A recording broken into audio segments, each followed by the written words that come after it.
Iniciamos ao vivo mais um programa Dias Melhores. Aliás, é o meu primeiro do ano de 2016. Sorte para todos nós. E a gente vai falar um pouquinho sobre o que está acontecendo no cenário nacional. A gente vê muitas questões, muitos relatos sobre a Operação Lava Jato, Petrobras, desvio de dinheiro público, e a gente não sabe o quanto isso impacta na nossa vida, na economia do país e, consequentemente, no preço do dólar, no preço da alimentação, no preço dos veículos e tudo mais. Então, o país vive uma crise e boa parte dessa crise se deve ao que vem acontecendo com a Petrobras também. E o nosso convidado de hoje é o doutor advogado, Dr. Lincoln Marcelos, que é especialista em Direito Público. Boa noite, doutor. Tudo bem? Boa noite, doutor Daniel. Obrigado pelo convite. Agradeço o convite e a possibilidade de estar falando um pouquinho mais sobre esse tema hoje. Obrigado, doutor. A gente que agradece a disponibilidade de vir aqui e conversar um pouquinho conosco. Doutor, só para a gente ter um panorama geral, o que isso afeta na nossa vida das pessoas comuns? No Brasil, a gente vê uma evolução na inflação, a volta da inflação, um desemprego em patamares históricos, que é o valor do dólar em uma situação muito mais alta do que era há pouco tempo atrás, também patamares históricos. Qual é o impacto de tudo isso na nossa vida em si? Doutor, a grande questão que acontece no momento é que quando você tem um caso como esse de grande repercussão, né, acho que repercussão que ela é uma repercussão internacional, né, ela passa do Brasil para fora, né, isso acaba movimentando algumas variáveis econômicas, né, basicamente macroeconômicas. Então não tem como a gente não vincular, por exemplo, o desemprego a essa configuração de momento, né, contabilizando também com essa questão da operação Lava Jato e toda a repercussão de identidade simbólica que está sendo colocada na mídia e está sendo colocada para a sociedade. Sim. Né? Também tem a configuração do câmbio, como bem o colega comentou, né? Então, por vezes, os investidores que eles vão colocar o seu dinheiro particular aqui no Brasil, fazer um investimento, promover um investimento direto, né? Que seja em uma nova empresa, né? Ou investimento de portfólio, que seja uma carteira de ativos para que ele possa colocar em papéis e dimensionar essas ações e transacionar essas ações no mercado, ele também vai ficar um pouco mais, um pouco mais retraído. E basicamente ele não vai ter essa configuração, ele não vai se sentir seguro para que ele possa promover essa integração, esse investimento dentro do país. Nós só conseguimos aumentar a nossa reserva cambial a partir do momento que tiver dinheiro de fora vindo para o Brasil. Né? Então esse dinheiro ele vem em forma de dólar e aqui no mercado de câmbio esse dinheiro é transformado em real. Em reais ele é injetado no sistema econômico nosso. E se nós temos uma crise como essa, acaba que muitos reais são retirados pelos investidores. Né? Transforma em dólar, mercado de câmbio sai do Brasil. E a tendência é que o preço do dólar justamente ele vá para cima. Né? Entendi. Inclusive as agências de riscos nos colocaram no patamar inferior, um grande risco. Isso também eleva a taxa de juros, faz com que os investidores corram dos investimentos no país e tudo mais. Então, realmente, a situação é muito complicada. E a gente batendo um papo aqui no intervalo e, sinceramente, você me passou informações que, de fato, me deixam... Eu sou informado em relação a esses assuntos, mas algumas situações me deixaram mais temerosos do que eu já estava. A gente estava falando sobre ações existentes nos Estados Unidos, ações judiciais em que buscam ressarcimento de valores investidos na Petrobras. Fala um pouquinho disso para a gente, porque hoje isso não é muito falado na mídia, mas lá na frente isso pode causar um impacto na economia muito maior do que a gente já está vivendo. Então comenta para a gente um pouquinho o que são essas 28 ações. Tá. Então, doutor, a grande questão que cabe em relação às ações internacionais é a seguinte. Houve, na verdade, uma proposição de abertura dos papéis da Petrobras nos Estados Unidos, vinculados à Bolsa de Nova York. Né? Então, esses papéis estão sendo movimentados, essas cotas da empresa, de uma sociedade como a Petrobras, são movimentados tanto dentro do Brasil quanto fora, nos Estados Unidos.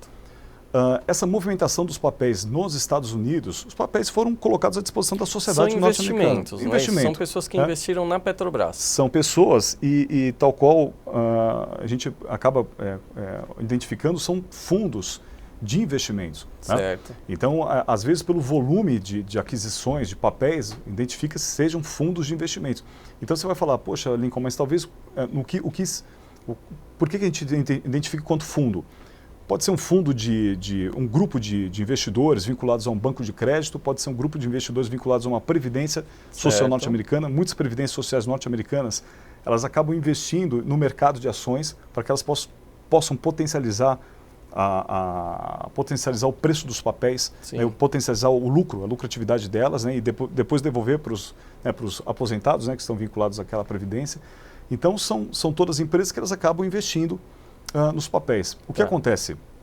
Se você tem um desfoque muito grande, se você tem uma configuração que ela acaba demonstrando a existência da corrupção, da propina, né, obviamente essas empresas vão buscar os seus direitos, né? Então, o que a gente contabilizou, o que foi contabilizado até o dia 31 de dezembro de 2015, foram que 28 empresas, né, elas estavam interessadas, 28, desculpa, empresas não, mas 28 entidades ou pessoas físicas, quais sejam, né, estavam interessadas em obter o ressarcimento por esse prejuízo gerado pela aquisição dos papéis da Petrobras. Mas como assim? Explicando de uma forma um pouco mais clara. O que eles pedem em si não é o prejuízo sobre a propina, não é isso, né? O que eles pedem, na verdade, é o prejuízo sobre a falta de informações fidedignas. É isso que eles querem. Entendi. Né?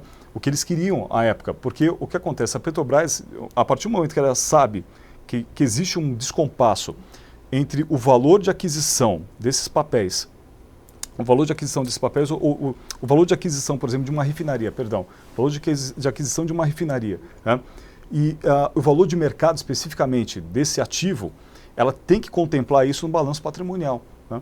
Então, tal qual se ela compra uma refinaria por 500 milhões, essa refinaria como ativo tem que constar como 500 milhões. E esse desfalque que foi identificado pelos credores. Porque os credores falaram, olha, desculpa, Petrobras, mas você não passou para a gente o diagnóstico do valor de mercado dessas aquisições ou desses ativos que você está trabalhando no seu balanço patrimonial. Tá, deixa eu ver se eu entendi, e aí qualquer coisa me corrija se eu estiver errado.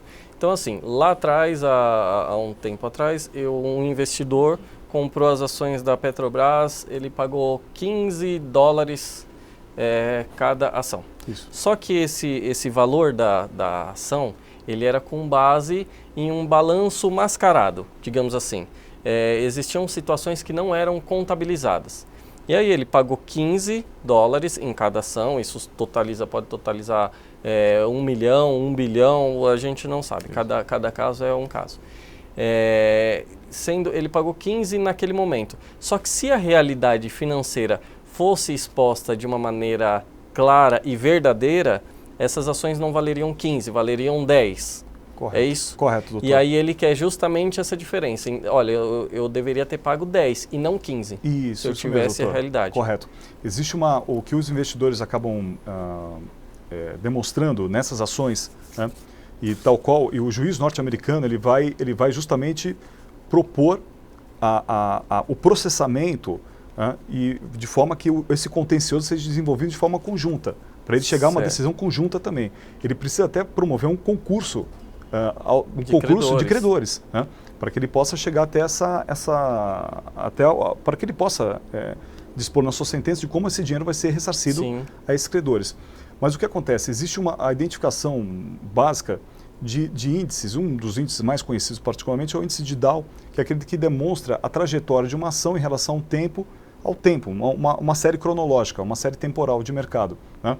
Então, por exemplo, se existir expectativa de uma projeção futura de ganho, que seja de 1, 2, 3% à frente em relação ao tempo, é essa projeção que vai ser usada como paradigma, como parâmetro para calcular o quanto que esses credores deixaram de ganhar, né, em relação ao que eles têm atualmente, como valor de mercado, qual o colega bem colocou. Entendi, mas por outro lado, também existem pessoas que compraram as ações e venderam nesse meio tempo. Sim, doutor, sim. É possível que depois a Petrobras também, fazendo essa análise, é uma análise contábil e extremamente difícil de se fazer, né? Correto. É possível que posteriormente também a Petrobras venha e, olha, então vamos fazer uma reanálise do cenário como um todo.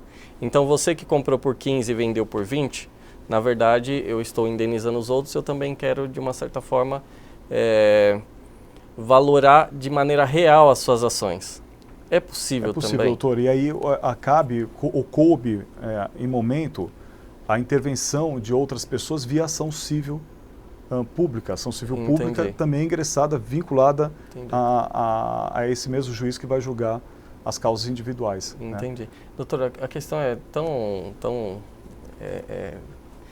interessante, e eu vou perguntando aqui, tem o pessoal ao vivo aqui, está fazendo perguntas, eles estão até trocando aqui, eu ainda não fiz porque eu estou interessado no assunto e aí a gente fica aqui. Então eu vou fazer uma pergunta do Carlos Henrique, ele quer saber o seguinte: o que vai acontecer com a Petrobras se ela perder todas essas ações? E o que vai refletir para nós? Tá. Ô Carlos, nesse momento o que a gente está comentando é sobre a situação da Petrobras em relação às ações internacionais, tal qual ela está sofrendo, baseando-se nessa questão jurídica nos Estados Unidos. Se ela vier a perder essas ações, todas as ações, em toda a sua conjectura, existe uma possibilidade de... hoje a Petrobras ela tem ativos nos Estados Unidos, ela tem alguns ativos, e ela tem um fluxo de negócio entre o Brasil e os Estados Unidos. O que pode acontecer é o juiz ou a corte norte-americana chegar à seguinte decisão: Petrobras, você, para esses credores, você precisa indenizar eles em 50 bilhões de dólares. Vamos colocar em termos ideais aqui, tá?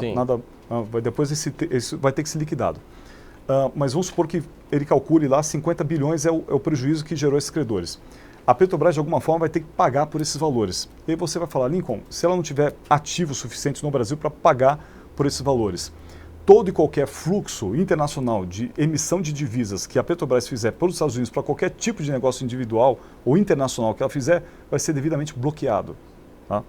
Para compor esse direcionamento e para direcionar o pagamento desses valores em aberto, tal qual a corte estabeleceu. Então, uma situação dessa praticamente inviabiliza as negociações futuras entre a Petrobras e os Estados Unidos, ou empresas americanas. Com certeza, e todos os outros países que tal qual têm tratado internacional de convênio financeiro de fluxo financeiro de divisas com os Estados Unidos, doutor. Então, assim, ou paga... Isso ou paga. Ou paga, isso. Se não pagar, você praticamente se extingue no mercado. E a gente está falando de petróleo. Isso, doutor. Exploração de petróleo, que é uma potência mundial, né? A Petrobras é uma potência mundial. Só que nessa situação em si, praticamente eu não vejo muita saída. Talvez uma composição com esses credores. Também não acredito que o judiciário nos Estados Unidos vai ser tão conclusivo a ponto de inviabilizar uma empresa desse nível, não sei. Mas vamos fazer o seguinte, doutor, a produção está chamando o intervalo, a gente vai rapidinho ao intervalo e a gente vai voltar para conversar sobre isso. Bom, a gente vai a um rápido intervalo e já volta até daqui a pouco.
Eu sou o Marcos Savoy, de olho na notícia e sem papas na língua, como sempre, repercutindo as decisões que interferem na vida de quem mora aqui na cidade de São Caetano ou então no ABC. Meu amigo, aqui é jornalismo em defesa do cidadão e principalmente sem rabo preso. Sabe por quê? Porque aqui a bagaça é sem limites.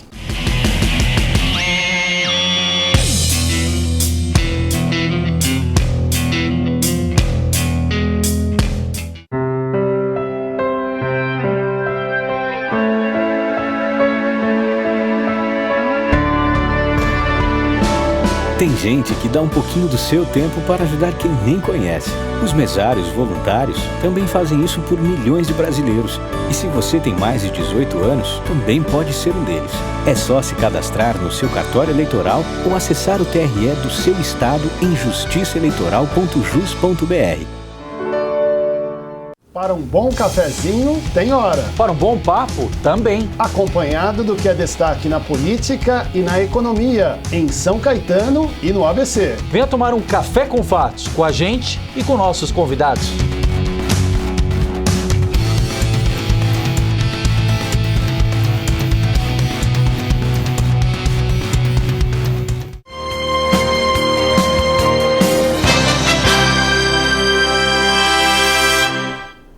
Voltamos ao vivo com o programa Dias Melhores. A gente está falando um pouquinho sobre esses acontecimentos nacionais envolvendo a Petrobras e o reflexo que isso causa nas nossas vidas.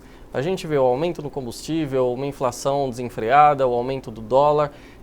A Petrobras, essa situação da Operação Lava Jato, esse desvio de dinheiro, fraude na Petrobras, tem alguma influência? O que podemos fazer? Qual o futuro do nosso país, qual o futuro da empresa Petrobras. É tudo isso que a gente está discutindo com o Dr. Lincoln Marcelos, ele que é especialista em Direito Público. Doutor, muitas dúvidas, a gente não para de bater papo aqui, inclusive no intervalo, mas tem uma pergunta da Lidiane Rocha, do bairro Barcelona. Já que a gente está falando do impacto na nossa vida, ela quer saber justamente o seguinte: se as ações da Petrobras estão em baixa e o petróleo também, por que a gasolina aumentou? Doutor, porque existiu uma situação de momento, e um momento o qual foi utilizado pelo, eu não vou nem comentar em fase de governo, pelo próprio governo, independente da fase dele, que foi de ajuda ou de auxílio ao desenvolvimento no Brasil. Então o que acontece? Grande parte desse momento foi dado subsídio à gasolina, foi oferecido subsídio. Então, às vezes o custo efetivo para a venda da gasolina devia estar por aí, por R$3 o litro. Mas com a ajuda, com o subsídio, passou para R$ 2,20, R$ 2,00, para justamente até evitar a evolução da inflação de mercado, né? Esse expediente foi bastante utilizado pelo governo brasileiro. Ocorre que o valor agora do barril do petróleo diminuiu, né? Porque o que acontece? Existem algumas questões internacionais que também envolvem essa conjectura. O Irã que tinha a intervenção basicamente norte-americana em relação ao traslado dos seus produtos, teve essa intervenção derrubada, né? Então hoje o Irã ele é um agente internacional, ele entrou livremente no mercado internacional para ele poder transacionar. Mais do que isso, novas formas de desenvolvimento de energia nos Estados Unidos, principalmente a energia eólica, aquela que vocês sabem, né, pelo vento, e principalmente também o grande desenvolvimento dos países da Arábia, os países da Arábia Saudita, basicamente aqueles que compõem, né, o Oriente Médio, né? Nos últimos tempos eles têm tido uma grande evolução no desenvolvimento dos seus processos tecnológicos, e isso tem impactado também no preço do barril, porque quanto maior a produtividade, né, maior a oferta, menor a demanda, o preço também tende a cair do barril de petróleo. Então, internacionalmente, a gente está passando por essa conjectura. E a Petrobras também com um barril pequeno, com um valor pequeno de mercado em relação ao barril de petróleo, né, ela não está conseguindo também trabalhar o markup, a margem de valoração desse barril no mercado interno. Toda essa conjectura está causando o aumento do preço. Está aumentando no mercado interno e reduzindo no mercado exterior? Então, doutor, aí é uma outra questão, porque assim, hoje no Brasil, basicamente, nós, 50%, hoje, vamos colocar de uma forma bem geral, tá? O Brasil hoje, ele é independente em termos de petróleo, no que concerne, o que consiste aquele petróleo voltado para a termoindústria, né? O petróleo bruto, que a gente fala que é petróleo com muitos elementos que são elementos de impureza.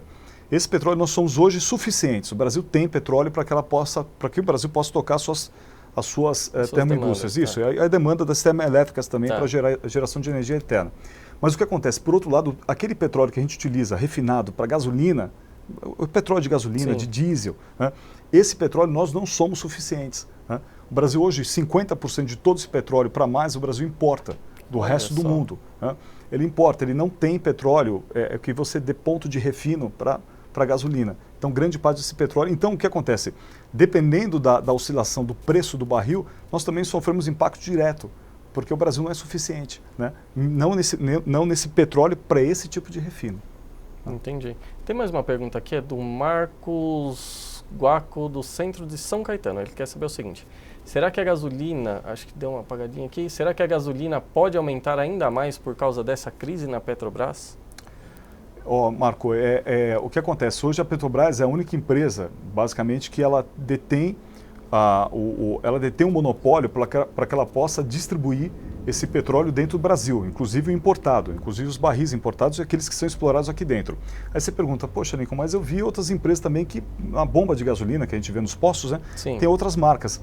Essas marcas, elas só redistribuem aquele petróleo que a Petrobras tem a detenção de poder único, né, por lei, por força constitucional brasileira, para que possa ser transacionado. De domínio público, de domínio público, né, doutor? Não tem como fugir disso. Então, não tem como fugir. Então, o que pode acontecer é, parte talvez dessa captação de recursos para que possa também auxiliar na manutenção da empresa pública, da Petrobras, também pode advir também da sociedade brasileira. Tá? Então é possível ainda que essa gasolina tenha um acréscimo de valores. Tá? Não mais do que isso, eu explico por quê. Porque senão vai ter também um impacto na inflação. Né? Então esse ajuste é um ajuste também que deve ser combinado entre a política da empresa, governo e política monetária. Né? Então, até para que você possa tentar evitar também a alta inflacionária.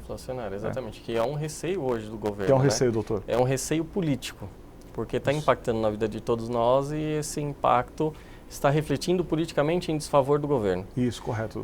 Agora, eu sei que fica na questão da conjectura, muito filosófico e tal, mas se a gente parar para analisar, se os Estados Unidos está constatando que a Petrobras, de uma certa forma, no seu balanço financeiro não demonstrou a realidade da empresa, a realidade econômica da empresa, será que o preço do barril hoje, produzido pela Petrobras, porque não só a retirada, mas a mão de obra para essa retirada é calculada também. Até que ponto esse barril está sendo, ou o lucro desse barril está sendo, o balanço está sendo feito de maneira correta? Eu não sei se eu consegui... Entendo, doutor. O que acontece? O balanço, justamente tal qual o doutor comentou muito bem, o balanço ele tem que refletir as movimentações da empresa no que tange o ativo e o passivo, né? Quer dizer, os direitos e obrigações da empresa. Se você está tendo um resultado muito positivo, com um pequeno custo e uma grande receita, a tendência é que reflita no balanço, na disponibilidade de dinheiros, né, de dinheiro, do recurso, o ativo, em relação ao balanço patrimonial. Essa informação tem que ser fidedigna para o mercado. O mercado tem que ter essa informação tem que ser correta, né, para que o mercado saiba se é uma empresa sadia, se essa empresa é uma empresa que está utilizando muito bem os seus recursos, está gerindo bem os seus recursos, né? E essa informação tem que ser passada de uma forma correta para todas as pessoas. É que perdeu a credibilidade, né? Então todas as informações que passam, talvez existe aquela... Tudo bem, pode ser pela sociedade, pode ser pelos investidores, pode ser pelas agências de controle financeiro, mas eu acho que ficou um pouco em descrédito a atuação da Petrobras em si. Porque você analisa, olha, se lá atrás ela fez essa movimentação para desvio de dinheiro público, para desvio de dinheiro da empresa, por que não estão fazendo agora justamente para saldar o desvio que eles fizeram? Então desviaram o dinheiro e agora quem paga é aquela velha frase, agora quem paga é o povo. É isso. Então talvez seja esse receio exista ainda. Agora, a gente falou muito dos Estados Unidos, de uma ação nos Estados Unidos, onde existem pessoas justamente questionando o valor que pagaram nas ações e querendo um ressarcimento disso. Vamos importar isso para o Brasil. É possível também um investidor brasileiro ou um fundo de investimentos foi lá e olha, vamos comprar FGTS, como o senhor colocou no intervalo. Um cidadão tem o valor do FGTS, foi lá e aplicou em ações da Petrobras, imaginando que vai ter uma valoração da moeda, a valoração das ações e tudo mais. De repente vem esse impacto todo e as ações vão lá para baixo. Ele perdeu no mínimo metade do valor que ele investiu, ele já perdeu. Ele pode importar a mesma tese dos Estados Unidos e também pedir um ressarcimento? Doutor, eu vejo com certo pragmatismo que sim, viu? Sim, pode. E, inclusive, porque essa tese, ela guarda vínculo em si, não com o pagamento da propina em si, tal qual a gente comentou, né, no momento anterior, mas com o fato de que essas informações elas precisavam ser demonstradas pela empresa desde o primeiro momento que aconteceu o evento, né? Então a empresa ela, necessariamente ela precisava divulgar para a sociedade que o valor do seu ativo configurasse determinada base econômica, determinado fator monetário, né? E esse fator monetário não ficou claro, né? No transcurso dos anos, o qual aconteceu o evento, né, do caso, né, do Petrolão, né, do Lava Jato, que seja, nome da Operação Lava Jato, mas o Petrolão, vamos colocar dessa forma.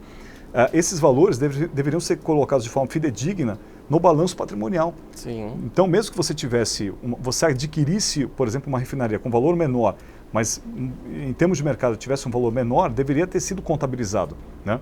E essa é a causa de pedir que eu acho que mais repercute de uma forma bem frontal, bem incidente sobre a Petrobras. É algo que pode ser utilizado aqui no Brasil também para que configure também o ressarcimento dessas pessoas que tiveram o seu patrimônio colocado em função da empresa, né, da prosperidade da empresa.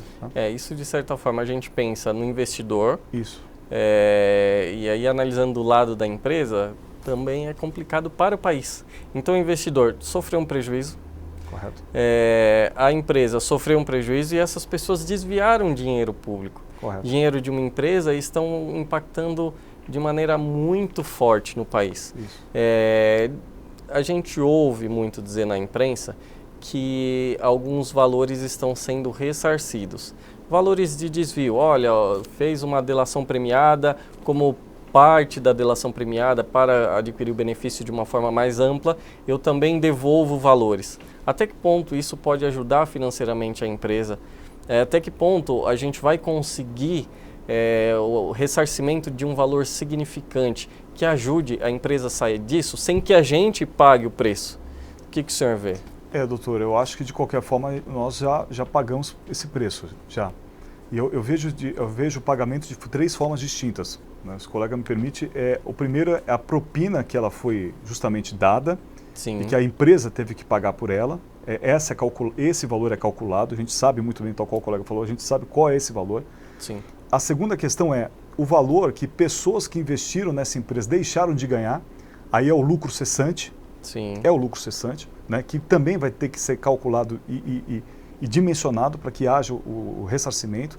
E aí, tal qual nós comentamos até agora há pouco, né, pode chegar até o momento 88 milhões de reais, 88 bilhões de reais. E a terceira configuração, tal qual o colega comentou muito bem, a imagem. Porque, doutor, a imagem também é uma representação simbólica, é um fator de identidade. Né? Então, tal qual o colega muito bem colocou, e aquelas pessoas que iriam investir na empresa, que não vão mais investir também, né?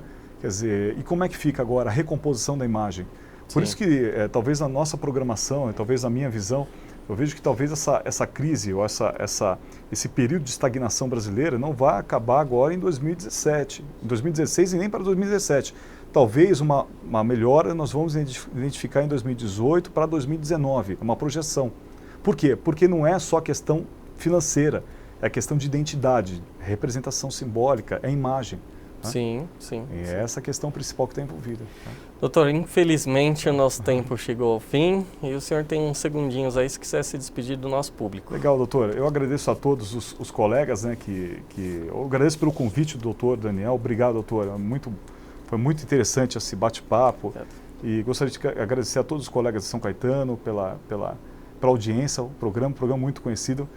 Mandar um beijo para minha esposa Cristiane, meu filho Lorenzo, né? E a Cristiane sempre assiste também o seu programa, do Dr. Daniel, do Savoy também, adoro o Savoy, sempre adorou. Né? E é isso aí, um grande abraço a todos e obrigado, uma ótima semana. Obrigado mesmo.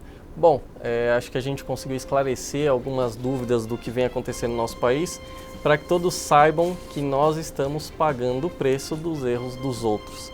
O convidado de hoje foi o Dr.